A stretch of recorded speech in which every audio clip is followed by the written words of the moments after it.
Bonjour, bonsoir, chers amis, chers compatriotes. Vous êtes bel et bien branchés sur Malimbia officiel. On vous revient encore aujourd'hui, dimanche 13 octobre 2024. Comme vous le savez, Jacques et moi, on vient souvent les dimanches pour vous donner notre review de la semaine. Nous savons tous ce qui s'est passé au courant de la semaine. Les dossiers, Charles Onana a fait couler beaucoup d'encre et de salive.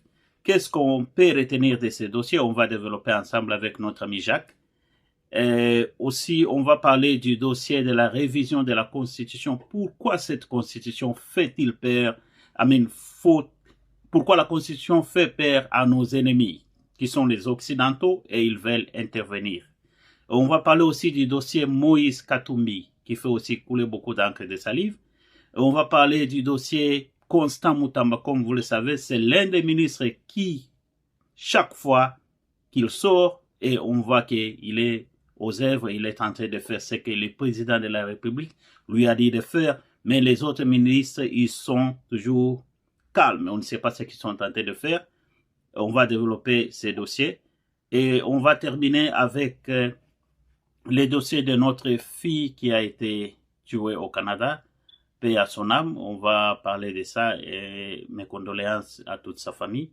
Et pour terminer, on va essayer de décortiquer un peu, de parler sur les dossiers passeport et permis de conduire au Congo. Jacques, je pense que vous êtes déjà en ligne. Comment vous allez? Et bonjour, bonsoir, je ne sais pas, il est quelle heure là chez vous? Bonsoir, parce que nous sommes en début de soirée par ici. Bonsoir à toi et bonsoir à nos auditeurs. En tout cas, merci beaucoup, comme toujours. Vous êtes vraiment les bienvenus dans ce programme. Vous avez été réclamé beaucoup par nos auditeurs et nos téléspectateurs. L'émission que nous avons faite l'autre fois a vraiment été bien accueillie dans la communauté. On a eu beaucoup de réponses. Les gens ont apprécié. En tout cas, merci beaucoup. Ça nous va bien au cœur. Aujourd'hui, on va parler, comme je vous avais annoncé au début, on va parler du dossier Charles Onana. Nous savons tous que Charles Onana, notre confrère camerounais, il est en train de combattre tout un régime. Il a parlé tout haut ce que les Congolais et autres Africains ne peuvent pas dire tout haut. Au moment où nous parlons, il a fait un procès en France là-bas. Vous allez nous donner beaucoup plus de détails de tout ce qui s'est passé. Mais on va d'abord écouter son audio, ce qu'il a donné comme interview dès qu'il est sorti du procès. Et puis avec ça, on va développer, on va analyser ensemble. Un moment, on écoute Charles Onana. Bonjour, bonsoir, très chers compatriotes. Non, un moment, pardon, je m'excuse, j'ai joué info audio. On écoute Charles Onana. Une grande partie des médias soumis au FPR, à Paul Kagame, m'a traité quasiment de négation avant qu'il soit jugé. C'est-à-dire que la notion de la présomption d'innocence est complètement ignorée ici, parce que c'est la voix de Paul Kagame qui est importante. C'est-à-dire qu'en fait, on se retrouve en France dans une situation où c'est un dictateur africain qui est au pouvoir depuis 30 ans et qui a mis le Rwanda et la République démocratique du Congo à coup réglé, qui vient faire la loi et qui impose aujourd'hui sa loi à la France.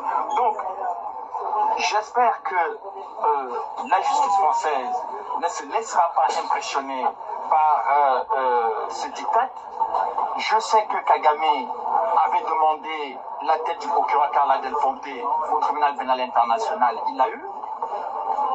Il a demandé à obtenir la destruction de l'enquête du juge Bruguière. Il l'a eu.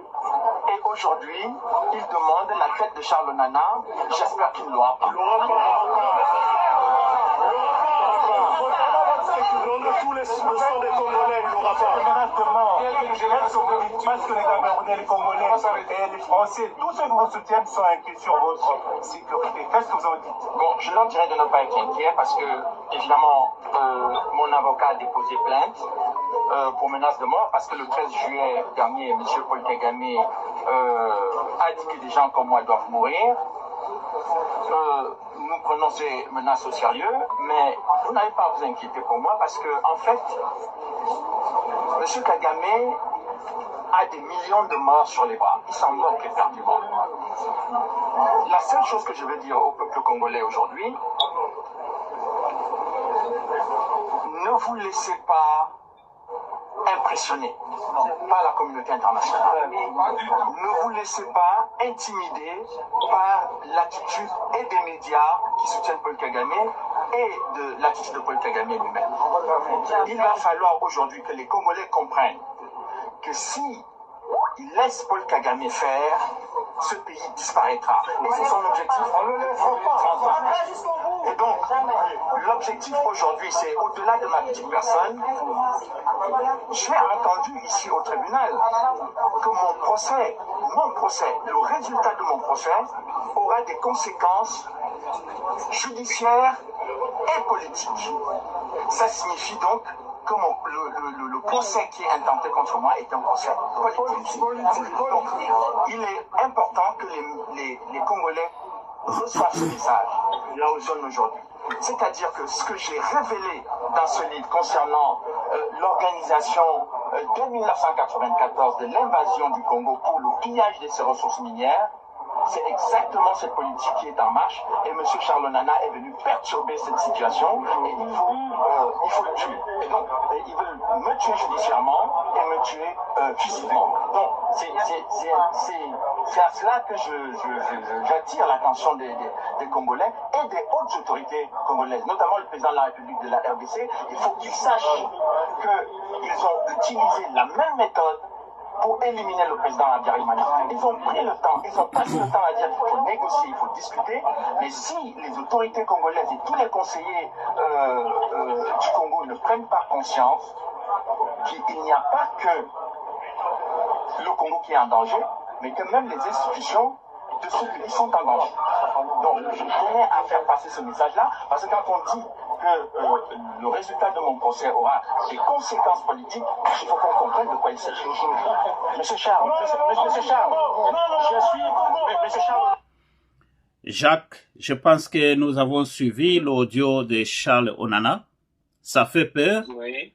Avant qu'on entre en détail, je vais demander à nos téléspectateurs qui sont en train de nous regarder pour ce moment et pendant ce temps, de bien vouloir abonner et aimer la vidéo pour qu'on puisse sécuriser cette vidéo parce que on va toucher aux problèmes très sensibles, mais pour qu'on puisse protéger cette vidéo, je vous demande de bien vouloir l'aimer, aimer et partager pour qu'on soit protégé par YouTube.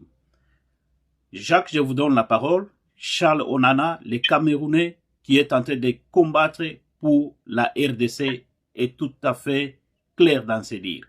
Il va aller jusqu'au bout et il sait que malgré que Paul Kagame est en train de chercher sa tête, il ne l'aura pas.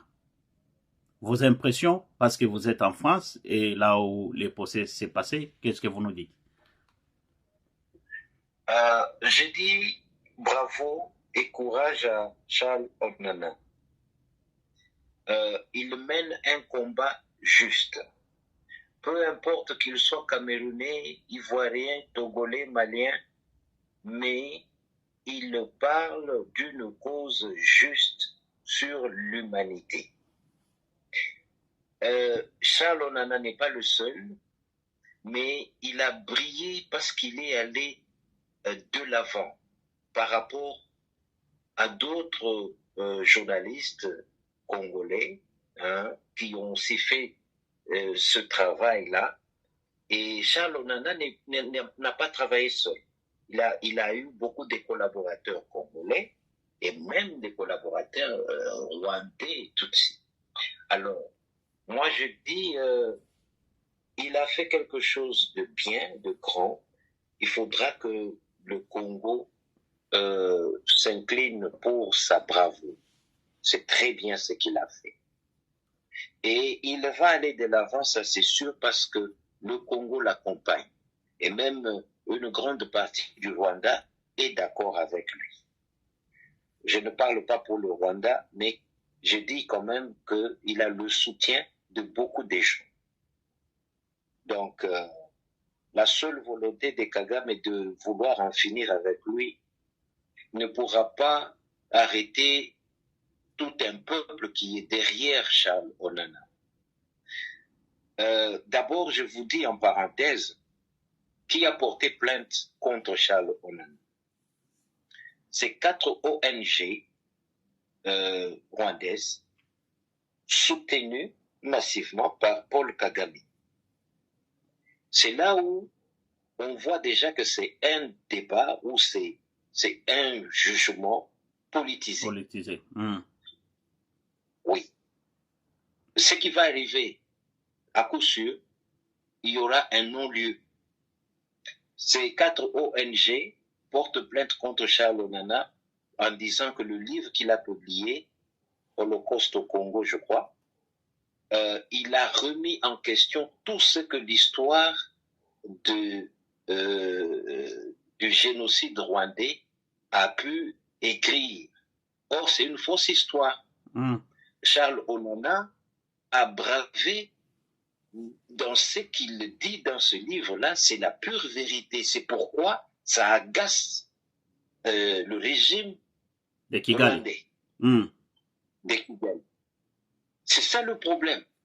Mais vous ne pouvez pas taire la vérité. La vérité, elle est têtue. Très têtue. Du moment qu'il y a ce livre-là qui explique tout et qui dit la vérité sur ce qui s'est passé sur le génocide, on ne pourra plus jamais nous faire croire le contraire. Maintenant, nous sommes tous édifiés et ça dérange pas seulement Kigali, mais ça commence à déranger un peu quelques-uns par ici. Le combat de Charles Onana, il est juste. Charles Onana a brillé parce qu'il a parlé de la voix du peuple. Alors, il faut l'encourager, il faut l'accompagner, et c'est ça que nous faisons. Il faut l'encourager, il faut l'accompagner, c'est ça que nous faisons. Mais on a senti un tout petit peu l'absence du gouvernement congolais. Parce que, à mon avis, je pense que les gouvernements congolais devaient normalement appuyer Charles Onana, même envoyer même les avocats pour combattre, parce qu'il est en train de combattre ce que le gouvernement est en train de combattre avec nos forces armées à l'Est. C'est ce que Charles Onana est en train de combattre sur le plan scientifique. Mais on n'a pas senti que le gouvernement a accompagné Charles Onana dans ces procès. Est-ce que vous avez un mot à dire là-dessus? Oui, je pense qu'on ne va pas mélanger, on ne va pas confondre le jour et la nuit. Charles Onana, c'est un écrivain, c'est un journaliste, c'est un chercheur. D'où ça veut dire que c'est pas un politicien. Lorsque vous prenez un gouvernement d'un pays, vous mettez derrière un journaliste pour soutenir ce qu'il dit, ça devient de la politique cette fois-là. Ouais. Le gouvernement congolais doit jouer un rôle neutre, doit rester là où il est, il observe. C'est pas que le gouvernement congolais ne le soutient pas. Il le soutient bien sûr, mais ça ne peut pas être d'une façon ouverte comme ceci, non. Je sais que d'une façon ou d'une autre, il a pu avoir des informations aussi du gouvernement congolais. Il n'a pas pu écrire son livre sans poser des questions au gouvernement congolais. C'est déjà un soutien. C'est sûr qu'il est allé dans une bibliothèque au Congo, il a interviewé des personnes au gouvernement pour qu'ils lui disent ce qu'il connaissait sur le génocide rwandais. Ça, c'est sûr. S'il a eu ce soutien-là. Mais au-delà de ça, est-ce que le Congo doit engager des avocats pour aller soutenir ce qu'il dit? Faut pas confondre. Il y a une jeune dame aux États-Unis qui a porté plainte contre les lobbies américains là-bas sur leur complicité dans ce qui se passe sur le coltan au Kivu. Je crois qu'elle a porté plainte contre Apple. Oui, Ça, c'est différent. Elle a été soutenue par des avocats que le gouvernement congolais avait envoyés pour cette cause-là. Mais Charles Onana, c'est un peu différent parce que, comme j'ai dit, c'est un journaliste, c'est un chercheur. C'est vrai qu'il parle pour le Congo, mais le Congo attend des résultats peut-être du tribunal pour se baser de ça comme référence.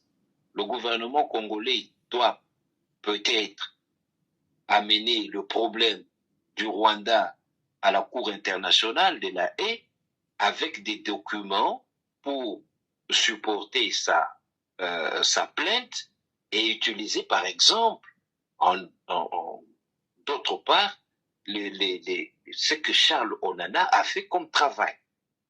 À part le rapport des Nations Unies qui détaille tout ce qui s'est passé au Kivu, qui a été accepté à l'ONU d'ailleurs, à part ça, on peut aussi ajouter ce que Charles Onana a fait. Mais si le gouvernement congolais va derrière lui, ça ne sera plus neutre. Ça sera un rapport du gouvernement congolais qui aurait fait peut-être en connivence avec Charles Onana. Tel que ça y est là, c'est neutre, c'est bien, ça dit la vérité. Il ne faut pas tâcher ça. Il faut que ça reste comme ça. C'est neutre et ça dit la vérité. Jacques, je suis d'accord avec vous.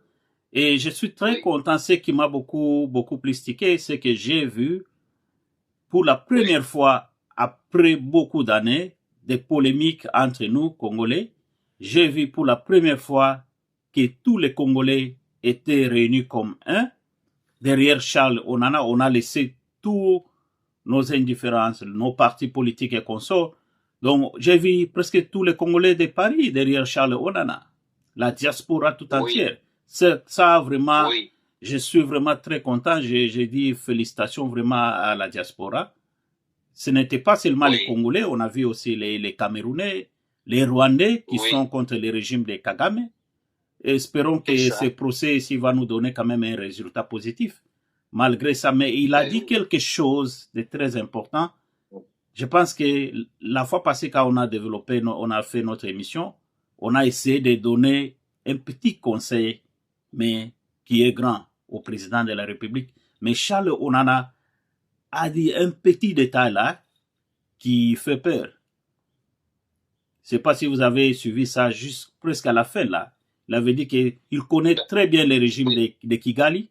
Quand il promet quelque chose, et puis le gouvernement congolais ne doit pas prendre ça à la légère. Parce qu'on connaît l'adversaire et son jeu. Est-ce que vous avez un mot à dire là-dessus? Ah oui, c'est vrai. Oh, pardon, je m'excuse. On peut, oui, on peut tous dire ça.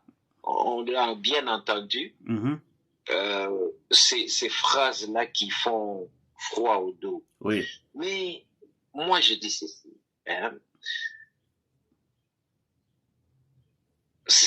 Parfois, nous donnons beaucoup de crédit à Kagame. Parfois, il est présenté comme étant un malin ou un chef de guerre redoutable.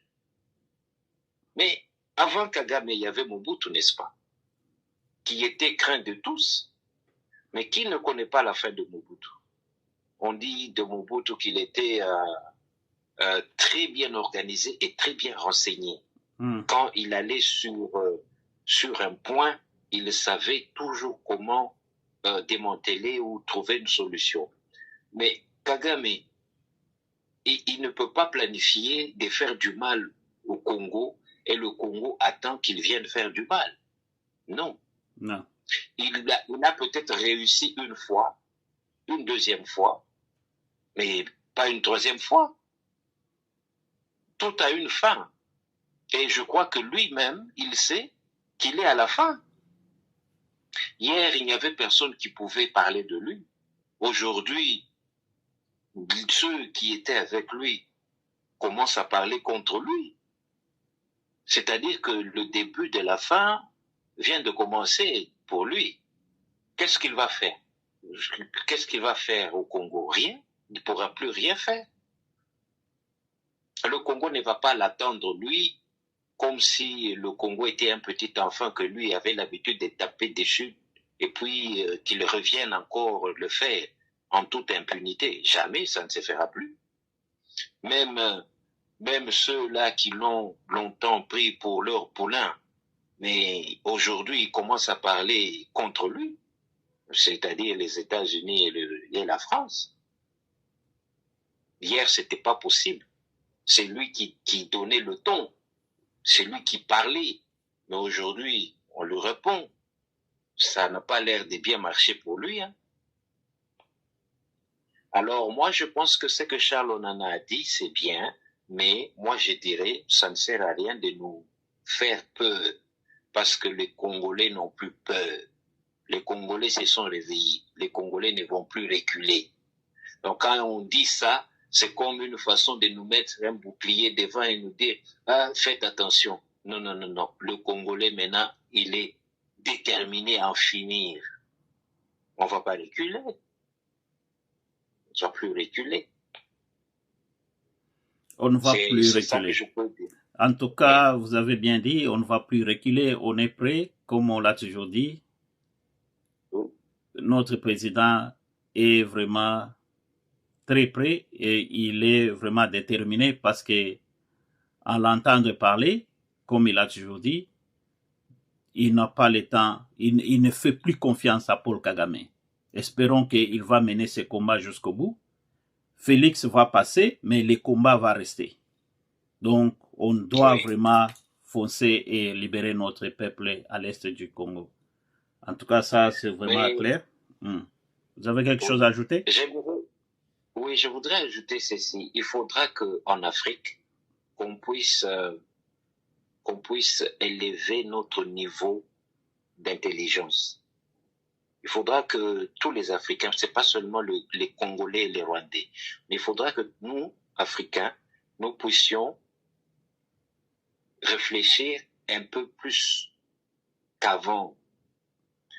Tu ne peux pas accepter que quelqu'un venant d'un autre continent vienne te soudoyer, te dire, bon, écoute, moi j'ai besoin de ça, tu vas prendre ça chez ton frère, le voisin, et puis moi je te donne quelques miettes, j'arrange chez toi, mais toi tu vas là-bas, tu tues les gens si c'est nécessaire, tu tues les gens qui sont en même temps tes frères, tu tues, mais tu avances une histoire comme quoi tu es après les FDLR. Et puis toi, bête que tu es, parce que tu es Kagame, tu prends les armes, allez, tu attaques des villages au Congo, tu vas tuer les gens, parce que tu as besoin de prendre le coltan que tu vas donner à des gens qui n'ont rien à voir avec toi, ni du point de vue culturel, ni du point de vue idéologique ou quoi, mais bon voilà, parce que tu es tellement bête, tu réfléchis pas, tu vas tuer ton frère. C'est grave. Il faudra que les Africains essaient de réfléchir un peu plus que ce qu'ils ont fait hier. C'est pas normal. Moi, j'ai été à l'école avec des Rwandais. J'ai été à l'école avec des Angolais. Qu'est-ce que le Congo n'a pas fait de bien à ce peuple-là? Comment pouvez-vous? Hier, vous avez cohabité en toute sérénité. Mais aujourd'hui, parce que votre chef est corrompu, il décide de tuer des gens. Et les gens que vous tuez, hier, ils vous ont accueillis chez eux.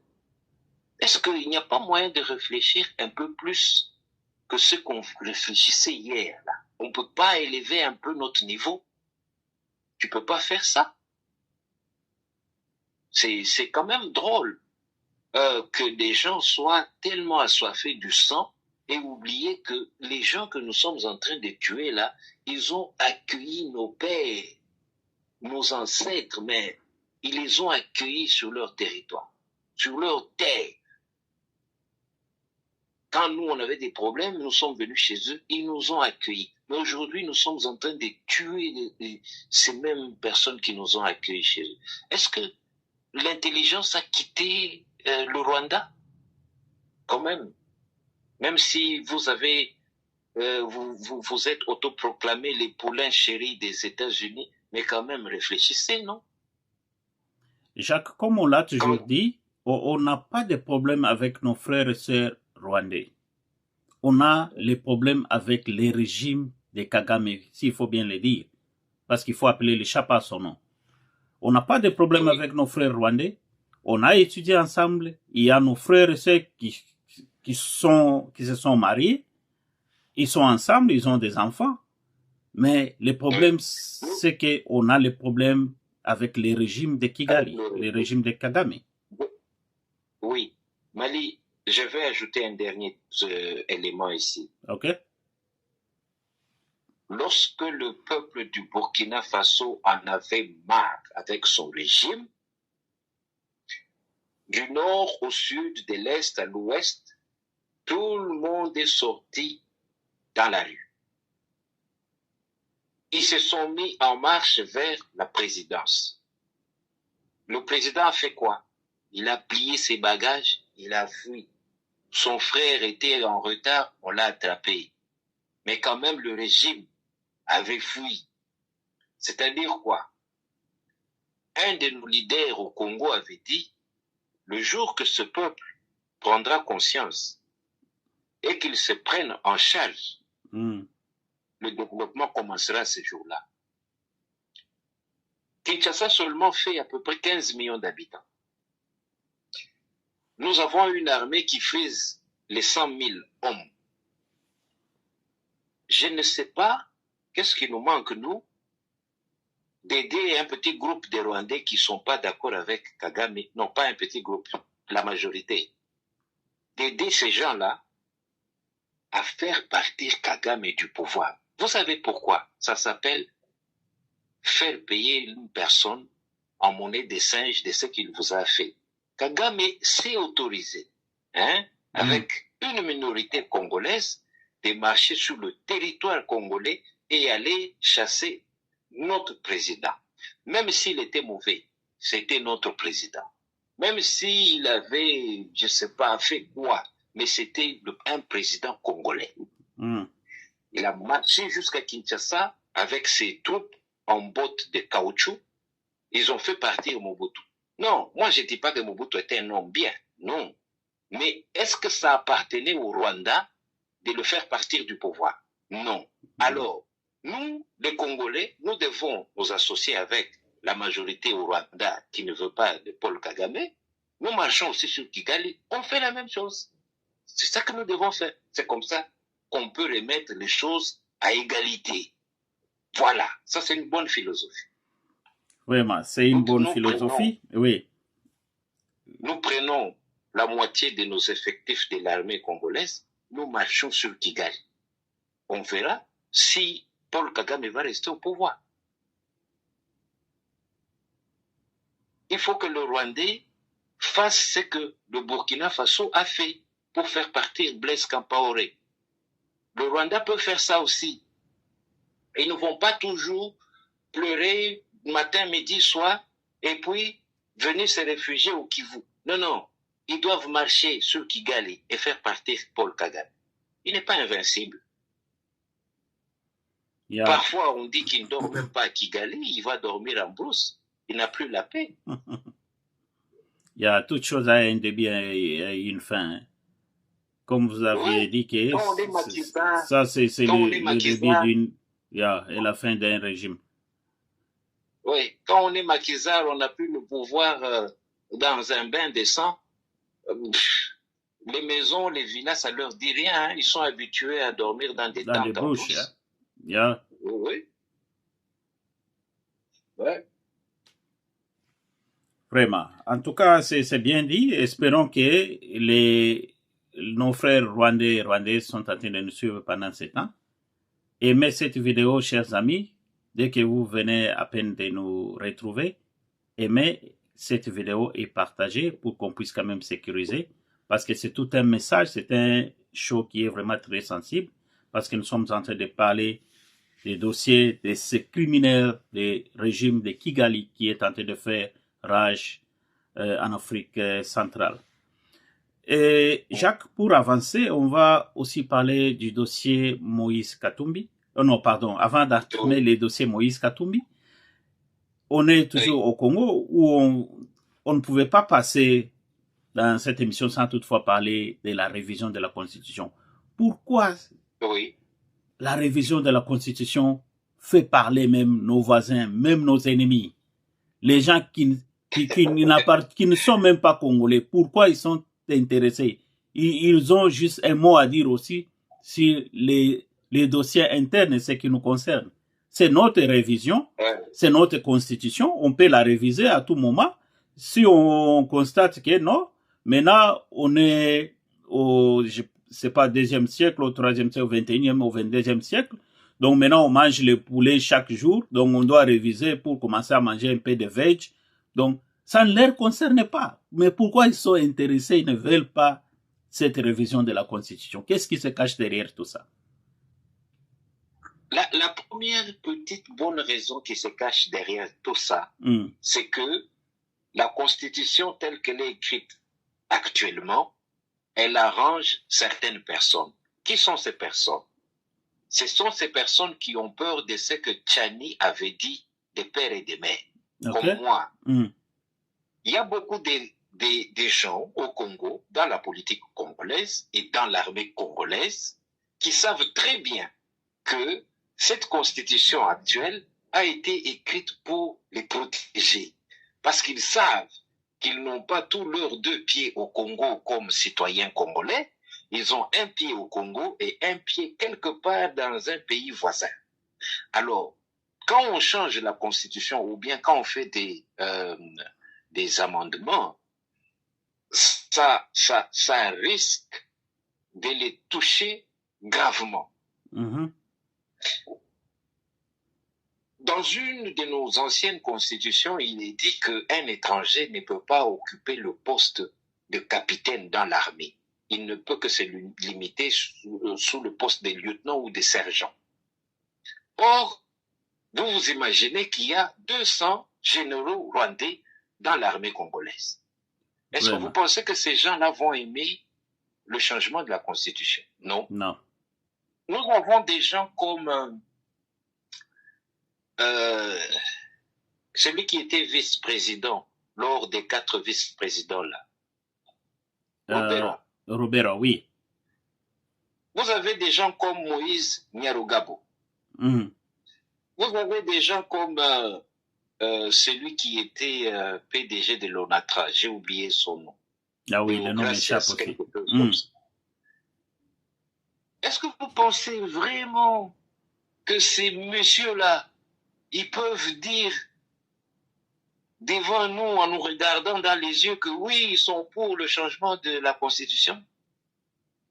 Puisque déjà leur nom seulement et leur morphologie dit qu'ils ont un pied au Congo pour avoir vécu là-bas, mais ils ont une origine étrangère.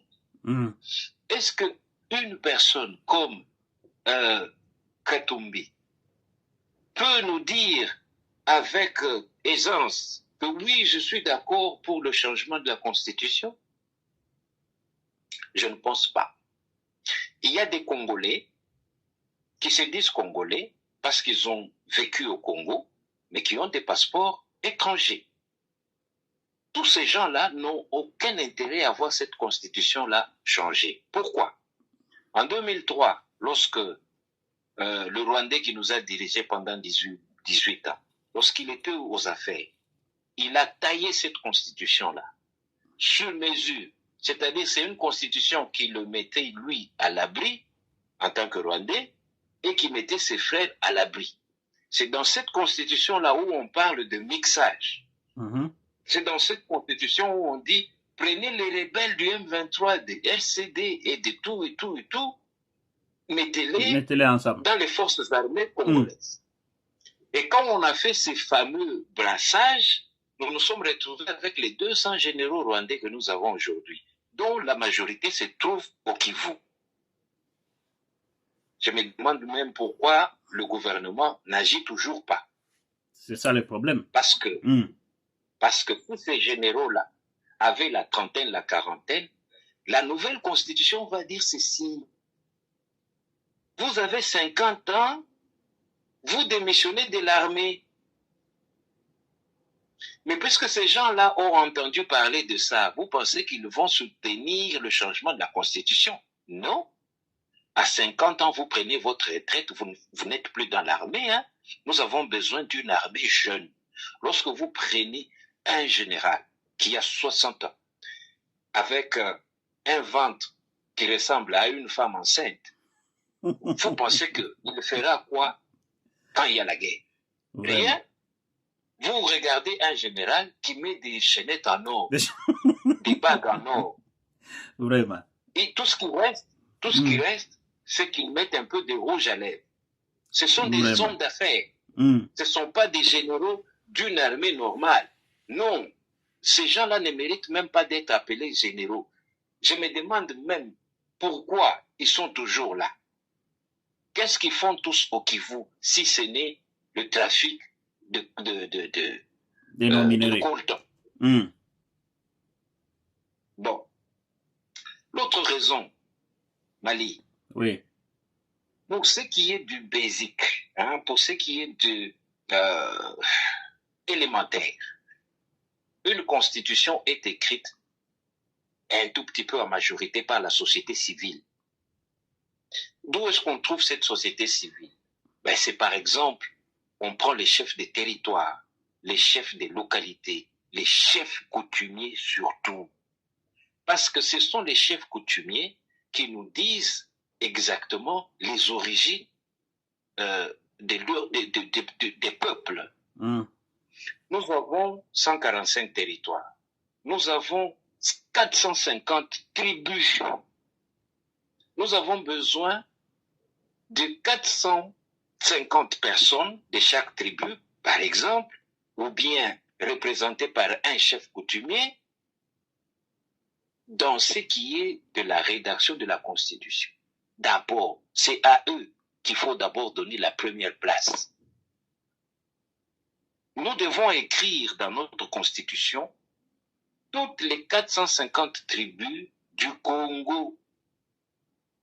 Et il y a des gens qui parlent le Kinyarwanda, qui parlent le Tutsi, qui se disent congolais.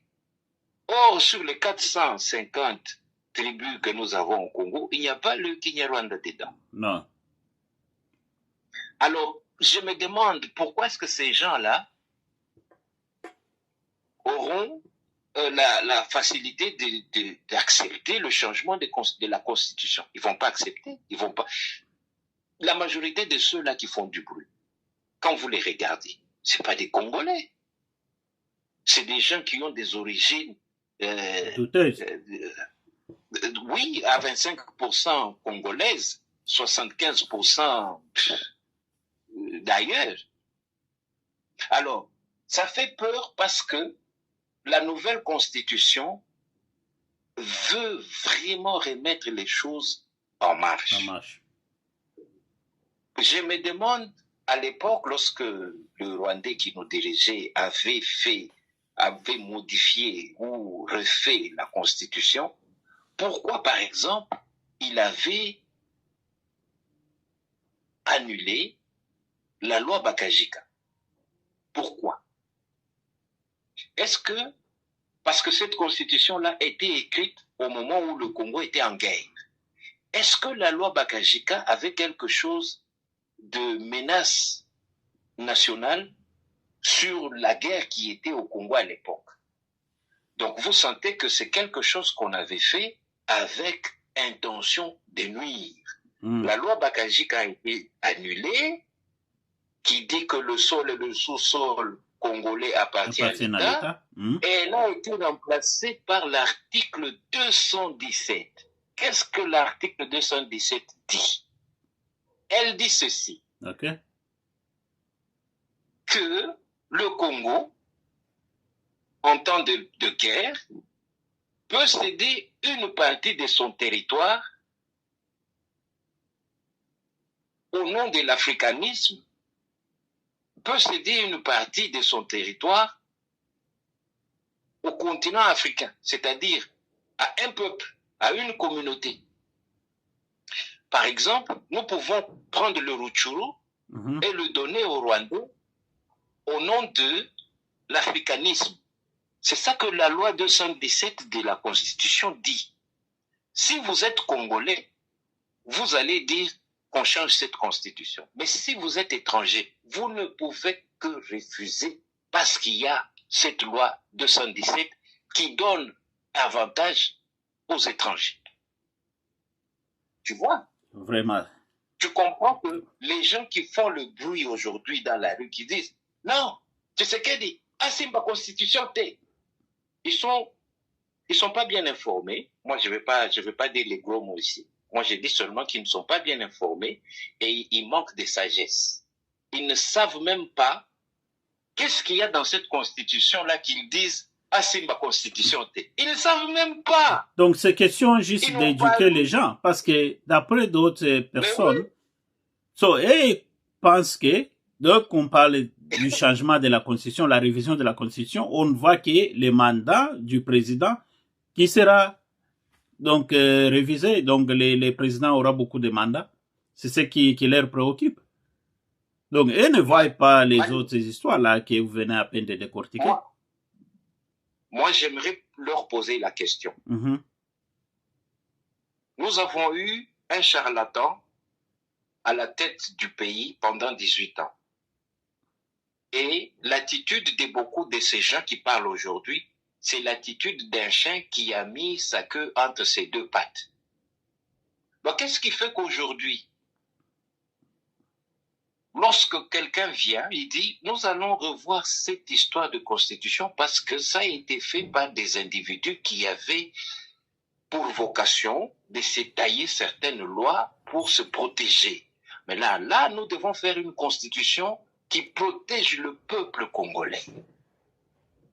Bon, pourquoi vous faites la guerre à celui-là et vous n'avez jamais fait la guerre à l'autre là qui a changé 3 fois ou 4 fois cette même constitution-là? C'est cette constitution-là qui donne le droit à un ancien président de toucher 670 000 dollars par mois. Et vous dites, vraiment, ah, c'est ma constitution Wanati.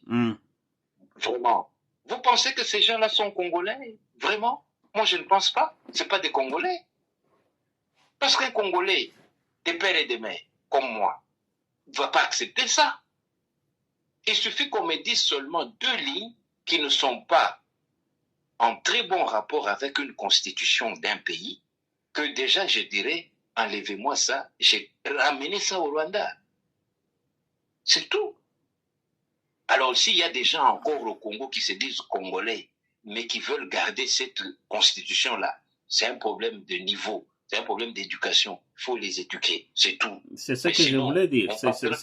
C'est juste question d'éduquer les gens, de leur parler, les expliquer pourquoi on veut passer à la révision de cette constitution. L'exemple le plus typique et facile à comprendre. Vous voyez que quand le président a été investi, donc il a attendu combien de temps pour que son gouvernement soit quand même installé. Donc ce sont des histoires qu'il faut quand même expliquer.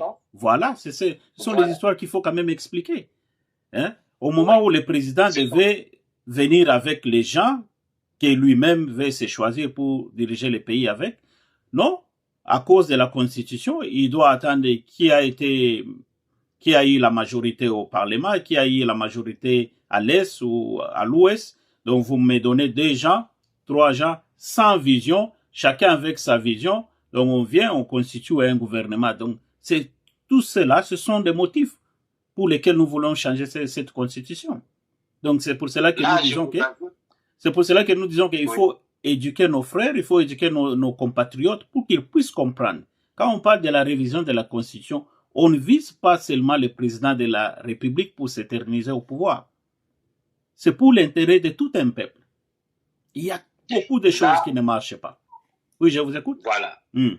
Mali, là, je voudrais ajouter à ce que vous avez dit tout à l'heure là. Moi, je pense que lorsque le président se trouve dans une situation où il ne peut pas former le gouvernement parce qu'il attend que les gens qui l'ont accompagné dans sa campagne électorale puissent lui envoyer 2 individus pour qu'il les nomme ministres ou vice-ministres. Et chacun vient avec sa vision. Oui. Lorsque, par exemple, le parti politique de Vital Kamerhe envoie des ministres dans le gouvernement, vous pensez que ces gens-là vont œuvrer pour promouvoir la vision de l'UDPS? Non. Ou bien ils vont promouvoir la vision de l'UNC. En fait, vous vous retrouvez que Tshisekedi, qui aurait voulu travailler avec 26 ministres, ce qui est, comme on dit en anglais, smart move, il se retrouve en train de travailler avec 54 ministres parce qu'il doit faire plaisir à tout le monde qui dit avoir été avec lui lors de la campagne. Maintenant, vous avez 54 personnes, chacune avec sa vision qui n'a rien à voir avec la vision du chef, mais vous voulez qu'on ait des ponts, des routes, des aéroports retapés? Non. En fait, moi je pense personnellement que M. le Président n'a pas formé un gouvernement, il a juste bâti une tour de Babel. Hein? Donc personne ne parle la même langue avec son prochain. Chacun parle sa langue. Vous connaissez la suite de la tour de Babel? Oui. Elle est tombée, elle s'est écroulée. On ne dira pas, ah non, c'est tel ministre qui est à la base de la chute du gouvernement. On dira, mais c'est le président. Le président. Ben oui. À la fin de son mandat, c'est lui qui nous doit quand même les bilans. On doit demander les bilans au président. Oui. Maintenant, là, moi, je ne critique pas seulement. Bien sûr, je fais une critique modérée. Je ne fais pas une critique sauvage. Je ne critique pas seulement, mais je viens avec une idée, une proposition. Ok. Nous devons arriver à cette maturité, laquelle nous devons ramener d'abord nos provinces à 6 ou à 9. D'abord. Nous devons nous dire, par exemple, nous n'avons pas besoin de 54 ministres. Nous devons prendre d'autres ministères là, les regrouper, en faire un ministère. Les trucs, par exemple, c'est juste un exemple. Économie, ministère de l'économie, ministère des finances. Non, mettez ça, que ce soit un bloc. Il y aura 2 départements dans ce ministère-là. Par exemple, on n'a pas besoin d'avoir un ministère de l'économie à part, un ministère des finances à part, un ministère de l'audit à part. Non, on n'a pas besoin d'avoir le ministère de l'information à part, le ministère de PTT, de trucs de télécommunications et consorts à part. Non, mettez-les ensemble. On fait 2 départements dans ce ministère-là. Oui. Pourquoi on doit séparer tout ça? Juste pour gonfler le chiffre. Les chiffres et puis pour que chacun puisse se retrouver. Ah non, pas du tout. On peut les mettre ensemble. Maintenant, moi je pense comme ceci. D'abord, il faut revoir cette histoire de beaucoup de provinces inutiles. Nous avons suivi, comment on appelle, celui qui s'est fait appeler Tchakou National, j'ai oublié. Lambert Mende, oui. Il a parlé de chez lui dans le... Sankuru. C'est à Sankuru. Il a dit que le Sankuru a des difficultés pour démarrer, pour décoller. Bah, pourtant, le Sankuru fait déjà une province autonome. Pourquoi est-ce que cette province-là a du mal à décoller? Parce que là-bas, il y a le diamant. Là-bas, il y a des terres arables. Pourquoi la province ne décolle pas? Alors, ça a servi à quoi de l'avoir scindé du Kasaï? Ça a servi à quoi? Ça n'a rien servi. Ça servait à rien. Alors, nous devons ramener toutes ces provinces-là ensemble et se dire, par exemple, ceci, avoir un projet comme celui-ci. Nous devons avoir une route qui quitte Lubumbashi, qui va jusqu'à Kamina. Hier, c'était 3 provinces. Aujourd'hui, ça devient une seule province. Alors, nous devons avoir une route qui quitte Lubumbashi, qui va jusqu'à Kamina, en passant par les Kassi-Kolwezi et tout partout là, jusqu'à Kamina. Nous devons avoir une route qui quitte notre province pour entrer dans une autre province, c'est-à-dire qui quitte Kamina pour aller, par exemple, à Kindu. C'est comme ça qu'on développe le pays avec cette idéologie-là. Et chaque fois que nous avons tracé une chaussée, à côté, on fait un chemin de fer. Par exemple, le développement, ça ne va pas venir avec le court mandat des 5 ans de Tshisekedi. Non, non, non, non. Lui, il va laisser juste la fondation. Celui qui viendra après lui, je souhaite que ce soit mon ministre préféré. Celui qui viendra après lui. Qui est votre ministre préféré? Ça, c'est un secret. Bon, je ne veux pas blesser les âmes. Il y a des gens qui sont très sensibles. Je ne veux pas blesser personne. Vraiment. Moi, je croyais peut-être qu'après Tshisekedi, vous seriez aussi même candidat. Hein? Non. Moi, je préfère donner des conseils. Je ne veux pas trop me mêler de la politique. La politique, ça change l'homme. Il faut avoir un esprit solide quand vous entrez dans la politique. Il y a des gens qui ont dit, ah, mais moi là, si on me donne ce poste-là, je vais faire des merveilles. Ils ont commencé et ils sont partis comme ils sont venus. Le ministre de... celui qui s'occupait de PTT, je crois, mais en tout cas, il était à l'informatique. Eberande, je crois. Oui. Il est arrivé dans ce ministère-là et il en est sorti comme il était venu. Il n'a rien fait. Il n'a pas informatisé le pays. Rien. Même pas son bureau. Vraiment. Alors, il y a un autre ministre. Je me demande ce que lui, il a fait. Ministre de pêche, eau et pêche, quelque chose comme ça. Il a fait quoi, lui? On le connaît même pas. Je me demande, quand lui, il était au ministère de pêche, eau et forêt, tout ça, il a fait quoi?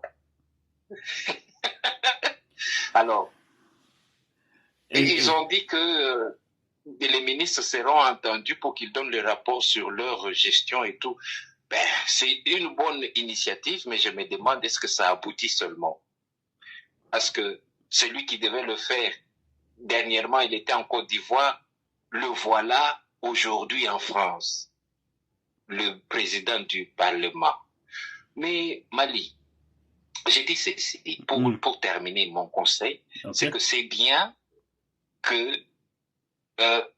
le Congo puisse réduire les provinces à un nombre acceptable. On ne doit pas avoir des provinces 7. Ça crée trop de problèmes inutiles. On doit avoir des provinces à l'ancien style qu'on avait avant. Et c'était facile à gérer. Les provinces qu'on avait. Oui. Oui, c'est facile à gérer. Alors, nous devons changer cette constitution-là parce que la constitution telle qu'elle est là aujourd'hui, elle avait été conçue pour favoriser un groupe d'individus. Or, il y a une constitution qui avait été écrite à la Conférence nationale souveraine, qui était écrite par le peuple, parce que à cette conférence-là, on avait appelé toutes les souches sociales du pays. Alors, cette constitution-là n'avait pas été écrite pour être jetée à la poubelle. Elle avait été écrite pour servir le Congolais. Alors, il faut revoir, faire des petits amendements à cette constitution-là, l'actualiser. C'est quelque chose qui va prendre 21 jours. Moi, j'ai toujours dit, pas plus de 3 semaines, pour éviter que ceux-là qui vont faire cette révision ne puissent pas dire « Ah non, Mbongo eza muke bakis ». Non, non, parce que c'est ça. Les gens aiment ça. Il faut leur donner 21 jours. Si dans 21 jours, vous n'avez pas fini, on vous met en prison. On vous remplace par une autre équipe. Cette équipe-là va faire 2 jours, ça sera fait. Il faut que ça soit comme ça. Il ne faut pas être trop large. Moi, je reproche au président son esprit de largesse. Il ne faut pas être trop large. Quand vous donnez 21 jours aux gens de faire quelque chose, ils doivent respecter. Sinon, vous n'êtes pas président, vous n'êtes pas chef. Vous êtes chef, vous donnez les ordres, les gens exécutent, ils respectent. Mais quand ils ne respectent pas, ils reviennent, vous leur donnez un problème à résoudre. Eux, ils reviennent avec un problème vers vous. C'est quoi ça? Il faut les arrêter. Et avec ça, est-ce qu'on ne doit pas traiter le président d'un dictateur? Non, non. Dictateur, mon pied. Les pays là qui vous traitent des dictateurs, regardez chez eux qu'est-ce qu'ils font. Ils arrêtent les gens, non? Ils arrêtent aussi les gens. Donc, quand vous faites quelque chose qui n'est pas correct, on ne vous arrête pas parce que vous serez un dictateur. Non. Mais il y a des dictateurs ici, comme Kagame. Quand il va en France, on l'applaudit, on le reçoit en prince. Mais ça fera quoi si chez nous, nous avons aussi un dictateur qui fait bien les choses? Ça fera rien. Nous ne serons pas le premier pays à avoir un dictateur. Du moment que le dictateur l'a fait avancer les choses et qu'il ne tue pas le peuple. Mais c'est bien. C'est bien. Ce que les uns peuvent appeler dictature, les autres ne verront pas ça comme une dictature. Les autres verront ça comme diriger le pays avec une main de fer. C'est ça. C'est pas une dictature, ça. Okay, la démocratie, ce n'est pas non plus être un président qu'on insulte matin, midi, soir, et puis le président rigole. C'est pas ça la démocratie. Il faut arrêter les gens qui font ça. Il faut les arrêter. Ben oui. Donc, en un mot, on peut retenir que la révision de la Constitution est certaine et elle doit être appliquée. Oui, elle est nécessaire. C'est comme comment on appelle ça? Un ballon de sauvetage qu'on jette à quelqu'un qui est en train de se noyer. Il faut faire ça. C'est important. Et c'est vraiment très urgent. Donc, il faut vraiment que l'on puisse vraiment modifier cette constitution même avant décembre. Si c'est possible. Oui. Oui, ça doit se faire comme ça, oui. Sinon, si ça ne se fait pas avant décembre, c'est pour attendre quoi? Tu vois? Il faut le faire avant décembre, aussitôt que possible. Non seulement qu'il y a une constitution à changer, mais il faut changer beaucoup de choses au Congo. La manière qu'on fait les choses au Congo, ça doit changer, ça doit cesser. Cet esprit-là de un ministre qui doit faire peut-être un pont ou quelque chose à l'intérieur, il va à la banque, il prend des mallettes d'argent pour aller faire des ponts. Non, mais soyons sérieux. Pourquoi? Ça doit s'arrêter. Il faut informatiser le pays. C'est très important. L'argent doit circuler de compte en compte pour qu'il y ait la traçabilité. Quand un ministre prend $1 million, il part avec. Vous savez combien il va laisser chez lui à la maison? Vous ne savez pas. C'est pas normal. Une personne ne peut pas se promener avec plus de $10 000. Mais déjà là, vous avez une personne à l'époque j'ai du mal à l'appeler par son nom d'usurpateur, mais à l'époque du président rwandais qui nous a dirigés, il y avait la femme du ministre Tshibala qui était arrêtée là au Canada avec $3 millions ou $1 million. Vraiment. Pourquoi? Parce que la femme du premier ministre, elle a le droit de se promener avec $1 million. C'est pas normal, ça. Non. Quand même. Pendant que vous avez des professeurs d'école qui se font payer à $20 le mois, mais il y a une femme qui se promène avec $1 million. Se promène $1 million. Vraiment. Et il y a un président barbu qui s'est fait payer $670 000. Et le peuple est calme. Silence radio. Personne ne se plaint, personne ne parle. Quand même. Et quand il y a un président qui dit non, il faut mettre fin à ces systèmes-là, on dit non, c'est ma constitution. Vous comprenez que nous sommes dans deux mondes différents. Ok, en tout cas, Jacques, merci beaucoup. Ce qu'on doit retenir, donc la constitution doit être révisée et cela est vraiment très urgent. Comme je le disais dans mes émissions précédentes, que d'ici décembre, nous allons voir que les choses vont changer. Les choses vont basculer parce que c'est en ce moment-là qu'on va voir vraiment les réels, comme on a toujours dit en anglais, les réels faces, donc les faces de nos politiciens. Tout cela qui sont pour le moment comme les membres de l'Union sacrée, à partir du mois de décembre.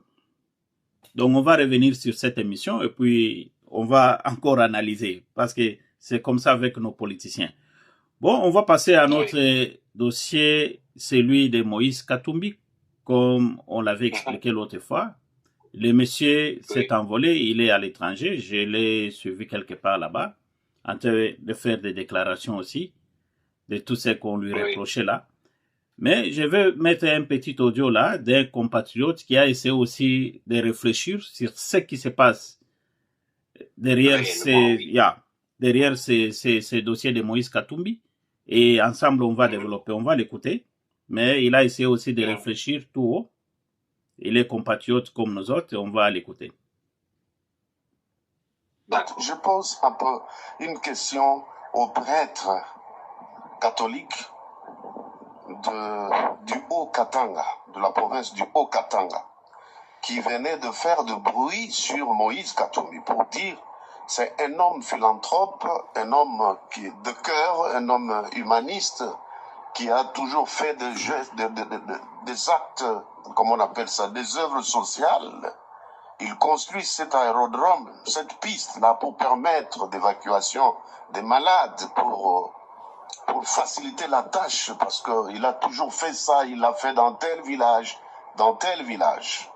Ça, c'est les prêtres. Et en plus, les mêmes prêtres nous ont informés que au cas où on arrêtait Moïse Katumbi, il y aura la guerre civile. Les prêtres, s'il vous plaît, avec les chapelets au cou, avec les soutanes blancs habillés sur leur corps, et ils confessent qu'il va y avoir la guerre civile. Les prêtres, s'il vous plaît. Et ce prêtre-là qui a parlé de ces choses-là, il est libre. Il est libre. Quelqu'un qui confesse qu'il y aura la guerre civile, c'est qu'il connaît quelque chose, c'est qu'il est entré dans les réunions préparatoires de cette guerre civile. Contre quelle tribu le prêtre la connaît? Je pense que dans un pays, dans un état de droit, de telles personnes sont des inciviques qu'il faut interpeller, sans attendre. Ça, c'est la première chose. La deuxième chose, je pose maintenant la question à ces prêtres-là. Comment il peut nous expliquer que le chauffeur de Katumbi, que vous étiez en train de réclamer, on a arrêté son chauffeur, on a enlevé son chauffeur, on a enlevé son chauffeur. Maintenant, ce chauffeur a fait des révélations graves. Et celui qui a guidé les services allait découvrir les caches d'armes dans plusieurs fermes de Moïse Katumbi. Maintenant, les prêtres qui connaissent bien le but de la guerre civile et le but qui réclamait la libération de ce chauffeur, peuvent-ils nous dire comment ces armes sont arrivées dans les fermes de Katumbi, enterrées? Est-ce que vous allez nous dire qu'on a pris ces armes? Non, non. On n'a pas menti pour venir déposer les armes là-bas. On les déterre, ça sort de la terre, dans la ferme.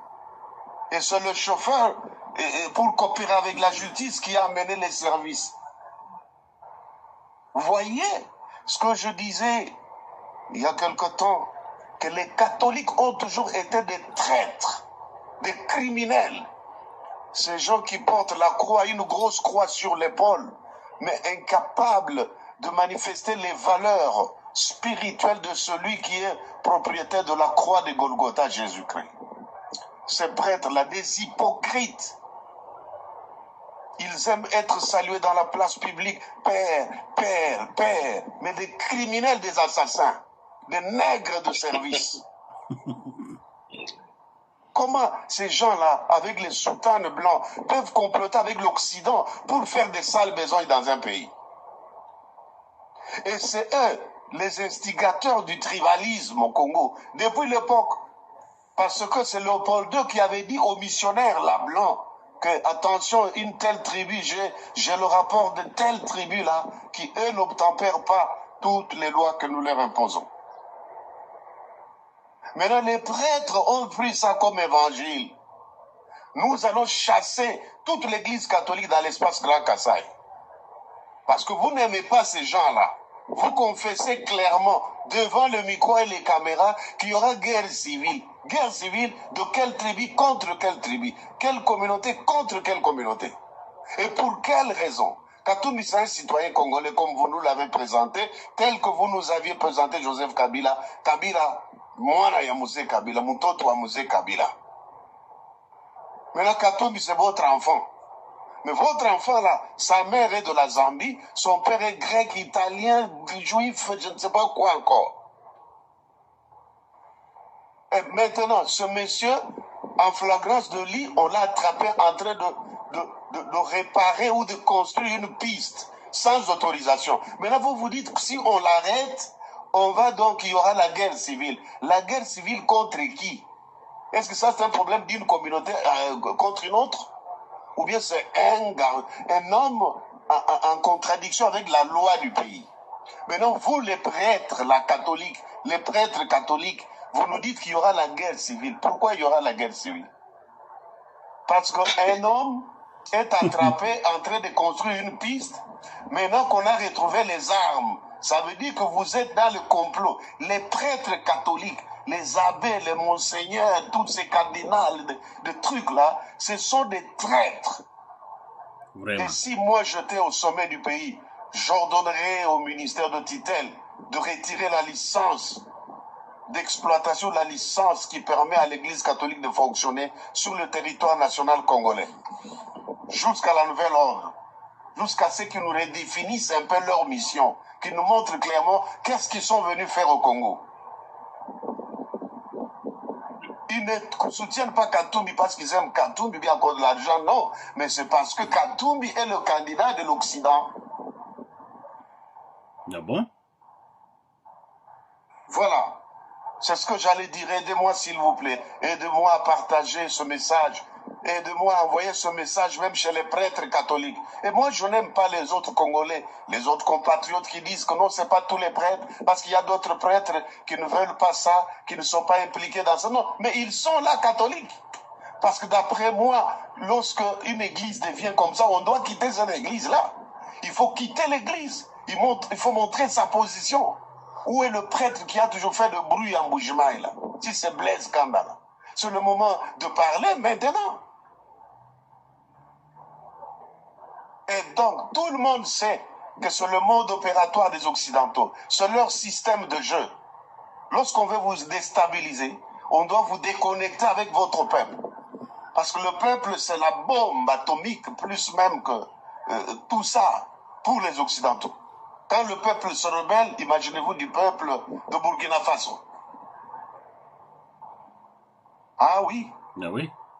Alors maintenant, qu'est-ce qu'il faut faire? Il faut révolter le peuple. C'est ce que Ambongo est en train de faire. C'est ce qui a été fait en Haïti. C'est pas du nouveau, ça. J'ai dit ça à maintes reprises, qu'il faut retirer licence à catholique. Va agir les soustes dans Mboka Congo. Va zone sabaron à Rome. Comme ça, papa y'a qu'on définisse biso. Moussala que l'église catholique est anime. Pour total, si Moussala wana bango y'a qu'on définir biso, et qu'on a possible dans Congo. Mais il faut fermer l'église wana. Mais au Congo, on a besoin de ça, bango ba allégeance. N'est-ce pas ni mokonzi moko. Il y a eu de paix, ça va non, nous, on voulait savoir chez nos apostoliques, est-ce que c'est la position de l'église catholique, ce qu'Ambongo dit, est-ce que vous n'allez plus aller chez nos apostoliques ou bien chez le pape d'abord, mais d'abord le monsieur Ambongo, c'est un Congolais, un citoyen congolais qui fait des déclarations incendiaires. Il faut le traiter comme un tel. Parce que nul n'est au-dessus de la loi. Vous nous donnez l'impression que les catholiques sont au-dessus de la loi. Mais si c'était un pasteur des églises de réveil ou pentecôtiste ou les autres, il serait aux arrêts. On allait même suspendre l'église. Quand Moutamba a pris des mesures pour les églises comme ça, tout le monde a dit Amen. Allez-y de l'avant, allez-y de l'avant. Vous avez encouragé le ministre. Maintenant qu'il s'agit de l'église catholique, allez, dites, encouragez encore qu'on suspende un peu la licence. Il y a l'église catholique, donc le peuple lui-même est complice de ses malheurs. Lorsque vous êtes complice à vos malheurs, pourquoi pleurer? Assumez. Combien de fois je vous ai dit, quittez les églises catholiques et protestantes. Il faut les quitter. Ces gens qui alimentent le tribalisme, le séparatisme. Ngoyi oyo bakangaki dernièrement na kuna na espace Grand Katanga. Pasteur, il y a pas protestant. Il y a des églises là, protestantes et catholiques, qui sont avec les occidentaux. Et chacun, c'est comme une chanson dont chacun joue son instrument. Rôle ya ba mumpe ko révolter peuple. Eh peuple n'a besoin ça dans ça. Bazo bo ça na ke o bazo nyonga biso économiquement et ça bato ba mindelo bango ba sima na bango. Soki ba moni monto nazo sili sawa. Soki Bomonika a une autorité congolaise ou bien un opposant congolais, à part le gouvernement qui a le monopole d'avoir la diplomatie avec tous les pays du monde, mais Bomonika, un opposant congolais, un citoyen congolais qui coopère avec les bourreaux, qui coopère bien avec les gens qui nous maltraitent, c'est un traître. Merci beaucoup. Jacques, nous avons suivi notre compatriote. Il a essayé de réfléchir à haute voix. Votre impression? Oui. En tout cas, je suis 100% d'accord avec ses dires. Il a tout à fait raison. Il n'est pas donné l'exclusivité à un monseigneur de dire n'importe quoi sur le pays parce que lui n'est pas d'accord avec ce que le gouvernement fait. C'est pas à eux de dire, de lancer des ultimatums ou des menaces au gouvernement en disant si vous arrêtez notre poulain, vous allez voir, il y aura la guerre civile. C'est une déclaration de guerre. Oui. Ce sont des propos incendiaires, comme le monsieur a dit. Ça, c'est quelque chose qui ne pardonne pas. Non. Et moi, je suis de cet avis que la loi au Congo, elle est à revoir encore. Là, il faudra qu'on interpelle Mutamba, hein, qu'on le fasse voir ceci. Qu'il y a quelques mois, la femme de l'ex-président a insulté le président actuel. On ne l'a pas inquiété. Jacques Ndala, il a insulté le président. Il s'est retrouvé en prison bien doigté là-bas. Mais pourquoi les uns sont arrêtés, les autres ne le sont pas?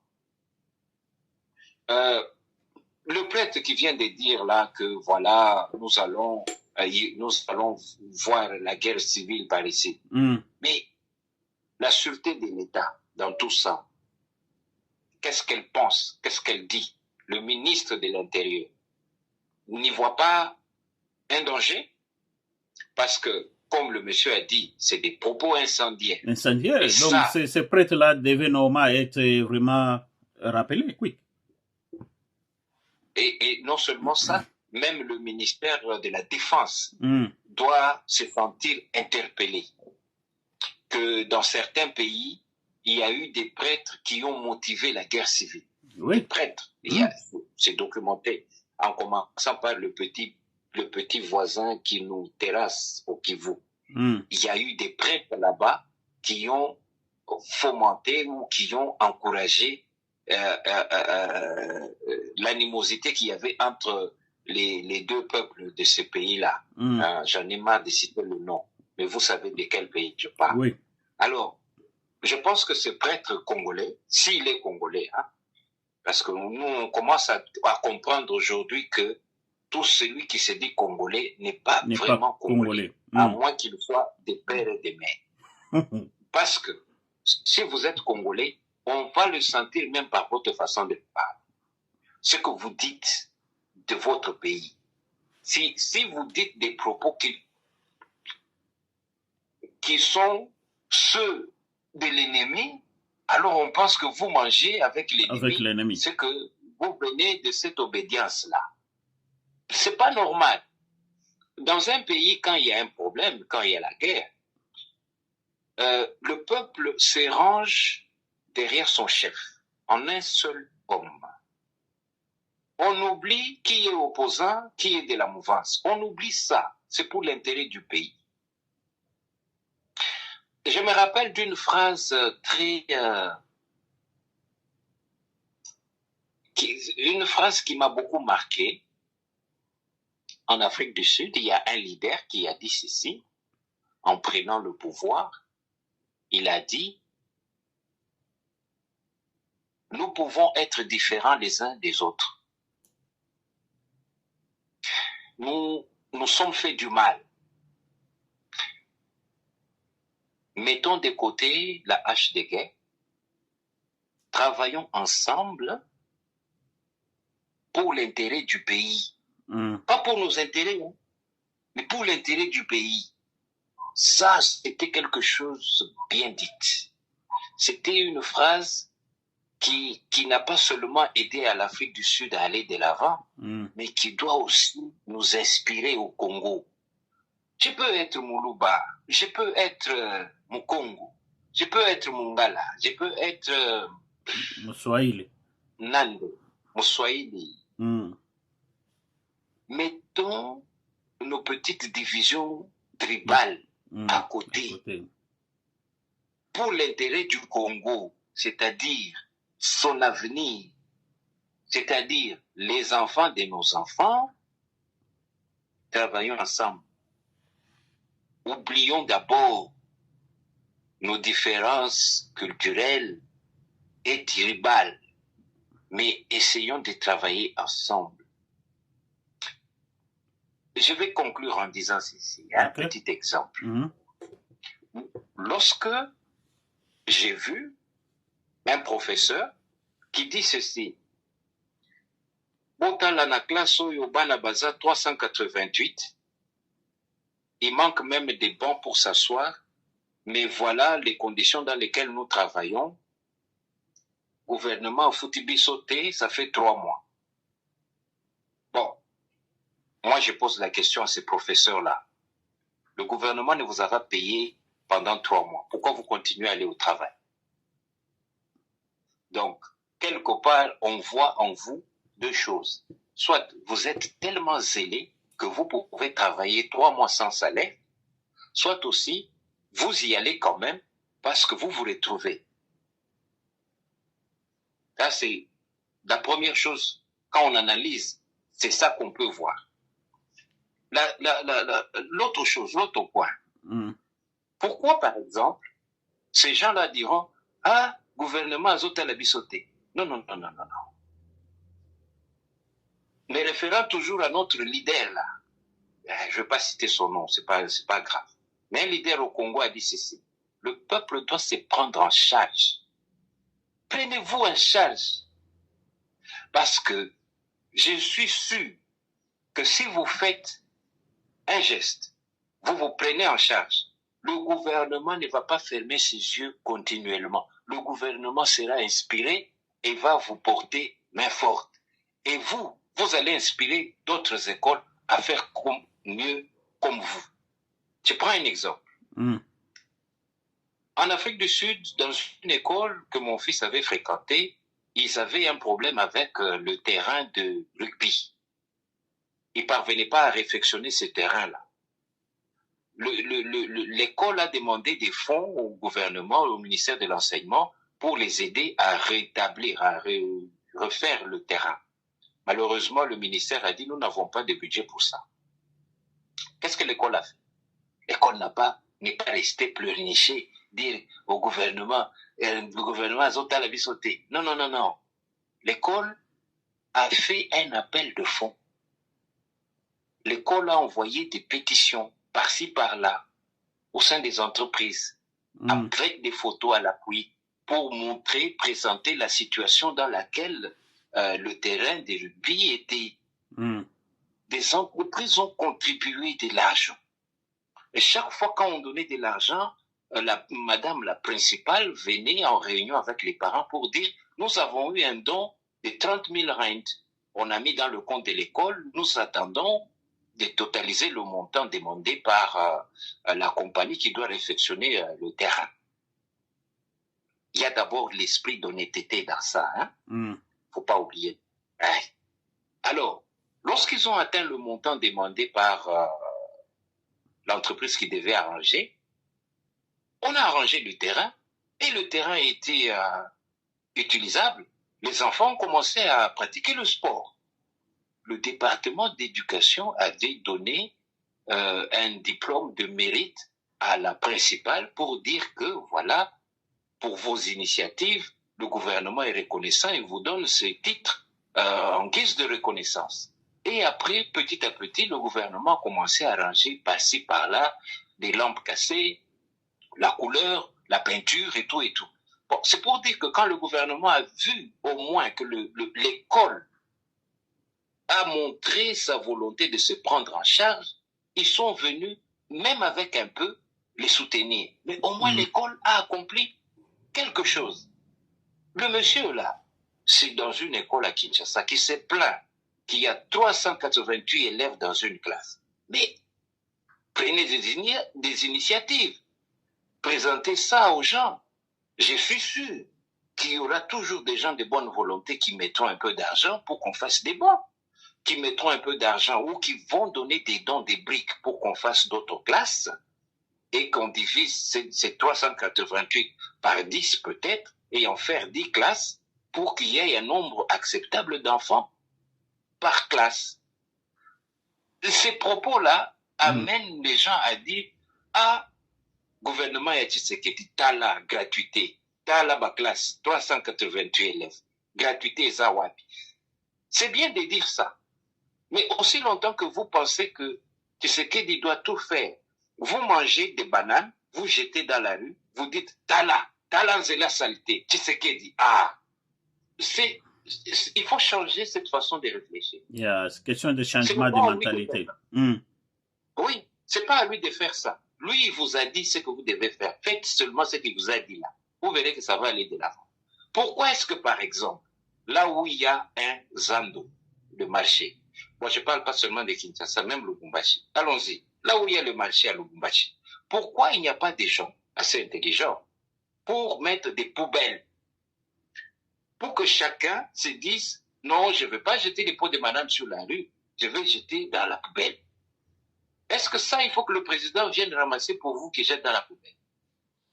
Je sais qu'il a ses erreurs, mais il y a d'autres erreurs qu'on lui attribue qui ne sont pas les siennes.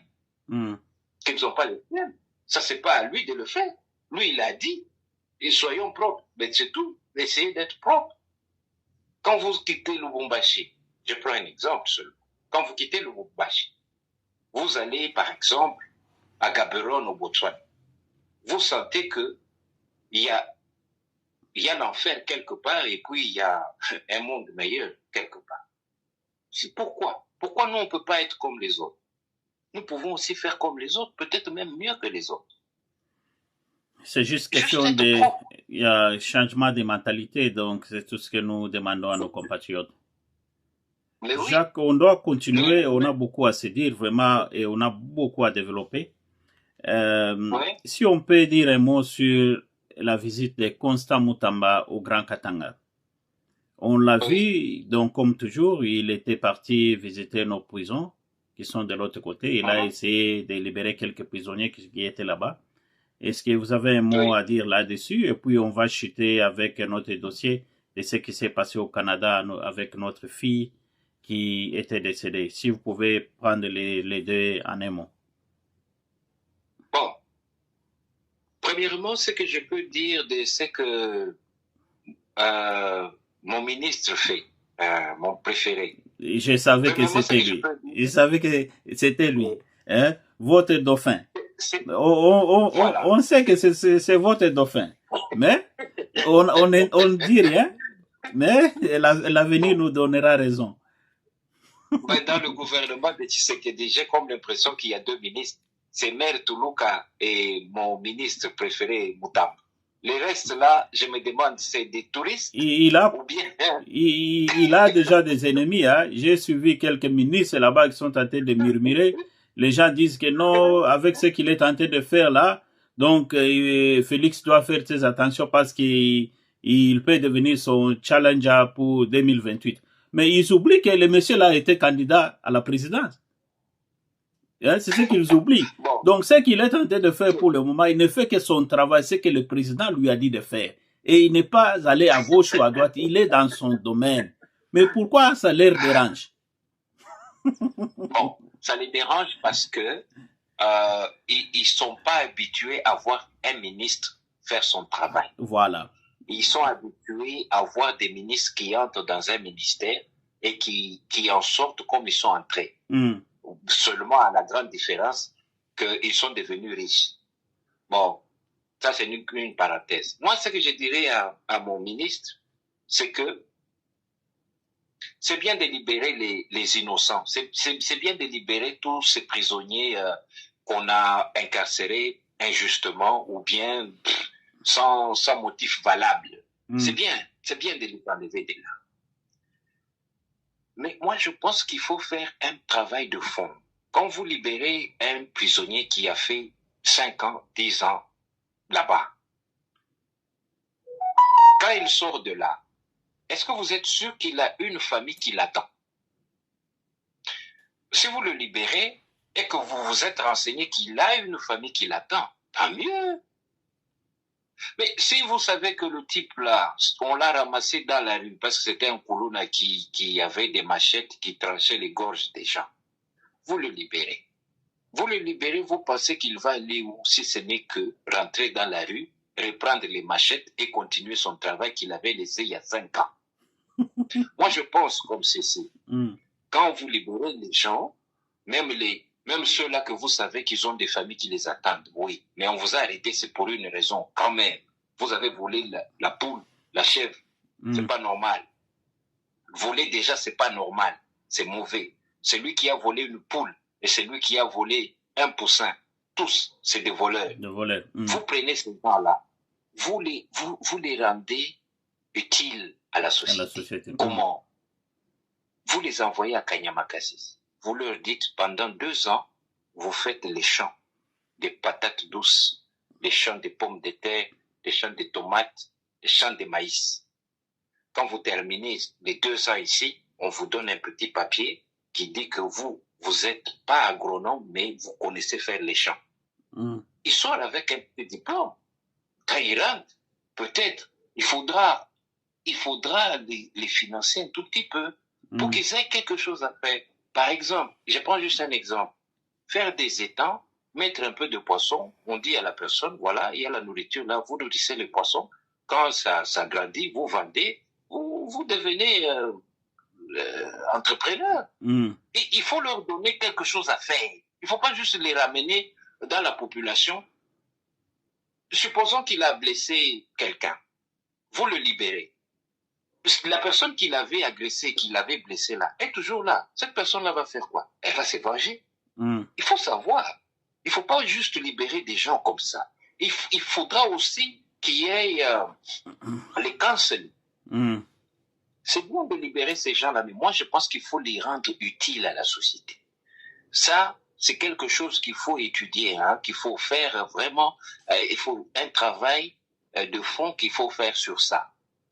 Bon, vous avez dit la deuxième question, c'était quoi là? Notre sœur qui est morte là. Moi, j'ai dit ceci, c'est une triste nouvelle. C'est pas seulement une nouvelle qui a affecté sa famille. Quand on écoute l'histoire, elle était fille unique de sa maman. Quand on écoute cette histoire-là, ça fait mal. Bon, aux parents, moi, je veux dire ceci. Lorsque vous envoyez votre enfant loin du pays, l'enfant devient autonome, l'enfant doit se prendre en charge, l'enfant est responsable de lui-même ou d'elle-même. Mais il ne faut pas couper les liens, il ne faut pas vous imaginer qu'à l'étranger, tout va bien, il n'y a aucun risque, tout va bien. Non, ce n'est pas vrai. Il faut toujours garder cette relation-là de père ou de parent à l'enfant. Il faut toujours continuer à guider, à conseiller, à mettre à l'abri les enfants du danger qu'ils courent pratiquement chaque jour. Aux États-Unis, là, ou disons en Angleterre, à côté de chez nous ici, la violence dans la société, la violence extrême, elle commence à l'école. Vous vous imaginez un enfant de 15 ans qui va à l'école avec un AK-47 et il entre en classe, il tire sur ses collègues. Vraiment. Et il tire sur son professeur. Alors, le danger, il est imminent. Le danger, il est partout. Vous entrez dans le métro, il y a un malade à qui peut-être le gouvernement a refusé une faveur, qui entre dans le métro avec un flingue et commence à tirer comme ça sur les gens. Et puis à la fin, il se tire lui-même. Alors, il y a beaucoup à dire aux enfants, il y a beaucoup que les parents doivent faire. Essayer de conseiller les enfants, même si, vous savez, il y a une personne qui m'a dit, qui me disait, vous savez, en Europe, il y a ça, il y a des gens qui se droguent. Moi, j'ai posé la question, vous avez été en Europe? La personne m'a dit, mais dites-moi, qui est le président de la France aujourd'hui? J'ai dit, c'est Jacques Chirac. Elle m'a demandé, vous avez été en Europe pour savoir que Jacques Chirac est le président de la France? Bon. Alors, il faut écouter les conseils des parents. Les enfants doivent cesser d'être turbulents. Il y a certains enfants, quand ils arrivent dans des pays comme ça, loin des parents, ils commencent à se donner à des activités qui ne sont pas bien. On est venu ici pas pour croiser les bras. On est venu ici pour travailler, s'en sortir et avoir une vie meilleure. Alors, il y a des enfants qui viennent ici, qui entrent dans des groupes de gangs. Et on leur offre la possibilité d'étudier. Ils ne veulent pas. Parce que dans ces groupes-là, ils se font de l'argent en vendant un peu de drogue. Bon, écoutez, il faut conseiller nos enfants. C'est très important. Tous les enfants ne sont pas les mêmes. Ça ne veut pas dire que tous les enfants qui viennent ici font ça. Non. Il faut conseiller les enfants. Quand vous connaissez la nature de votre enfant, dites-vous d'abord, est-ce que c'est mieux de le laisser aller là-bas seul, en le connaissant tel qu'il est? Est-ce que ça vaut la peine? Mais si vous voyez que l'enfant n'est pas assez mature, gardez-le d'abord à la maison. Laissez-le terminer son cycle universitaire, par exemple. Il y a des enfants qui sont venus ici, qui sont abîmés, alors que s'ils étaient restés au pays, ils seraient des grandes personnes. Ils auraient pu étudier là-bas. Ils auraient pu faire des grandes choses. Mais je ne dis pas que c'est ça qui s'est passé avec notre soeur, mais il y a beaucoup de cas. Il y a beaucoup de cas où on donne juste un conseil. Oui, on donne juste des conseils aux parents. Jusque-là, il y a beaucoup de versions de ce qui s'est passé. On ne connaît pas la meilleure, c'est laquelle. Mais de toutes les façons, je n'imagine pas qu'une fille seule, une jeune dame, aurait eu affaire à des choses peu légales. Je ne pense pas. Ça peut être un accident. Ça peut être que quelqu'un a perdu connaissance alors qu'elle était en train de marcher le long d'une rivière et voilà, elle est tombée dans l'eau et s'est noyée. Ça peut être ça. On ne sait pas. Une autre réalité, c'est que quand vous allez dans ces pays-là, faites-vous accompagner. Ayez des amis, des proches. Soyez ensemble. Hein? C'est pas bien d'être seul. C'est pas bien. C'est pas bien. On ne sait pas au juste qu'est-ce qui vous arrive. Non, c'est pas comme ça. C'est pas ça notre culture. Partout le Congolais, il y a toujours un frère quelque part. Alors il faut être ensemble. C'est très important. Vraiment, en tant que parent, vraiment, ça fait très très mal. On a compatis vraiment avec la famille. C'est presque toute la communauté vraiment qui est touchée. Pas seulement la communauté congolaise au Canada. C'est presque partout au monde. On a vu vraiment des posts presque partout. On a cherché cet enfant comme vraiment on n'a jamais cherché quelqu'un. On a vu même le gouvernement vraiment s'est impliqué. Il paraît on va repatrier les corps au pays. Bon, on peut juste dire un mot à la famille. Vraiment, prenez courage. Ça fait très mal, surtout que c'était l'enfant unique. Ça fait très trop mal vraiment. Espérons que Dieu va consoler la famille vraiment éprouvée. Bon, Jacques, on a presque tout parlé, sauf de rien. On va clôturer vraiment avec un dossier. J'ai eu un appel d'un compatriote qui me disait que Mali, je vous demande, vous et Jacques, de parler un peu parce que vous êtes bien suivis au pays pour que le président puisse quand même nous écouter. On a des problèmes de passeport à l'étranger. Donc, dès que vous appliquez votre passeport, ça prend un peu de temps pour recevoir les passeports. Qu'est-ce qui fait que nos passeports congolais traînent vraiment pour les avoir? Et les gens qui sont au pays aussi, ils nous disent que, donc, pour avoir les permis de conduire aussi, c'est tout un problème. Est-ce que vous ne pouvez pas parler de ça dans vos émissions? Juste un mot pour clôturer. Oui. Mali, il y a juste une petite blague. Il y a quelqu'un qui me disait, je suis allé à l'ambassade demander le passeport, j'ai fait la demande et tout. Et quand j'ai fini, j'ai posé la question au monsieur, quand est-ce que je peux l'avoir? Le monsieur m'a dit, Bossana, Kende Nayo, Bossana. On va te surprendre. C'est la date que je peux te donner. Donc, la date, c'est oublier d'abord et puis on va vous surprendre. Vraiment. Je connais cette connerie-là. Enfin, je m'excuse du mot. Je connais. Le problème, c'est quoi? Lorsque ça a démarré, lorsque le projet de passeport a démarré, lorsque le président l'avait fixé à 99 dollars, mettons 100 dollars, ça a démarré très bien. Et puis après, les gens ont commencé à avoir des mains longues. Ils disaient, vous donnez les 100 dollars et puis vous me donnez 50 dollars pour que ça aille vite. Après, c'était pas 150, c'était 200. Aujourd'hui, c'est arrivé à 250. Je ne pense pas que le président n'est pas au courant de ça. Il est au courant. Je ne dis pas que le président doit être partout en même temps. Non.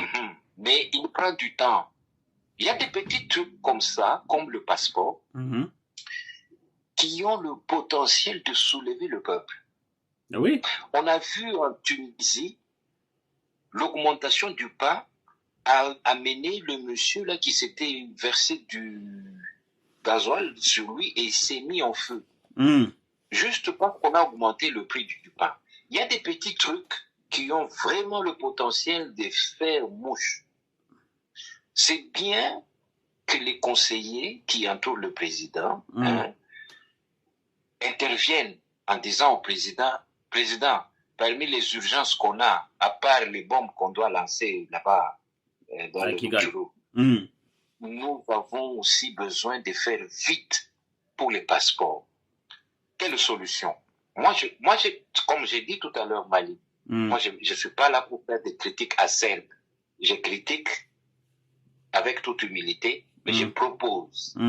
Je pense comme ceci. Le ministère des Affaires étrangères, qui a la charge, la responsabilité d'imprimer le passeport, apparemment a perdu les pédales, comme on dit, parce que c'est eux qui devaient contrôler la gestion des passeports.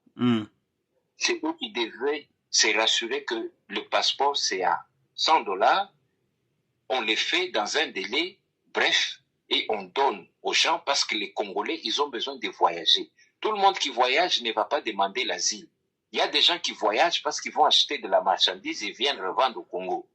Donc, il faut donner le passeport aux gens. Si c'est une politique d'empêcher les Congolais à voyager, c'est grave. C'est très grave.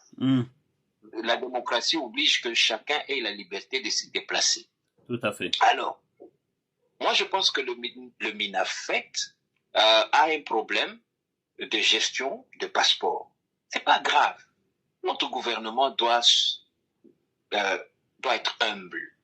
Nous pouvons sous-traiter cette histoire des passeports. On va nous parler de souveraineté. Non, ce n'est pas un problème de souveraineté.